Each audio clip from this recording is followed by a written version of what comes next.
Senator Obama, do you want to respond? Well, I think actions do speak louder than words, which is why over the 20 years of my public service, I have acted a lot to provide health care to people who didn't have it, to provide tax breaks to families that needed it, to reform a criminal justice system that had resulted in wrongful convictions, to open up our government and to pass the toughest ethics reform legislation since Watergate, to make sure that we create transparency,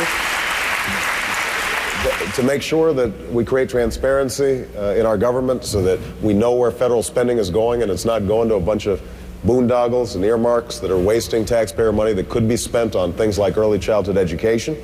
You know, I think if you talk to those wounded warriors of Walter Reed who prior to me getting to the Senate were having to pay for their meals and have to pay for their phone calls to their family while they're recovering from amputations, I think they'd say that I've engaged not just in talk, but in action.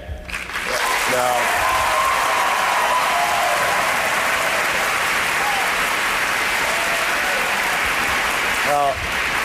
I think Senator Clinton has a fine record, and I don't want to denigrate that record. I do think there is a fundamental difference between us in terms of how change comes about.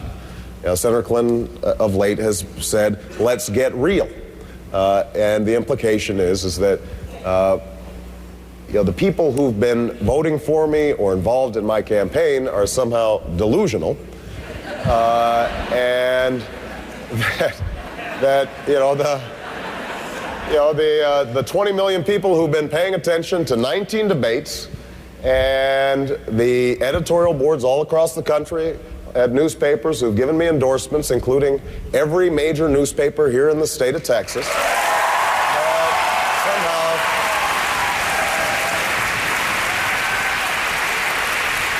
the thinking is that somehow they're being duped and that eventually they're going to see the reality of things. Well, I think they perceive reality of what's going on in Washington very clearly.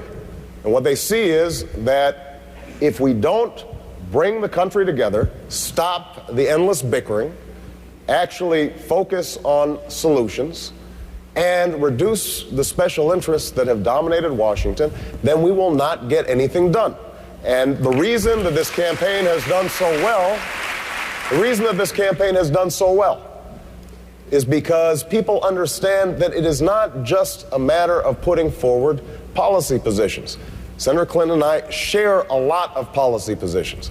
But if we can't inspire the American people to get involved in their government, and if we can't inspire them to go beyond the racial divisions and the religious divisions and the regional divisions that have plagued our politics for so long, then we will continue to see the kind of gridlock and non-performance in Washington that is resulting in families suffering in very real ways. I'm running for president to start doing something about that suffering, and so are the people who are behind my campaign. All right.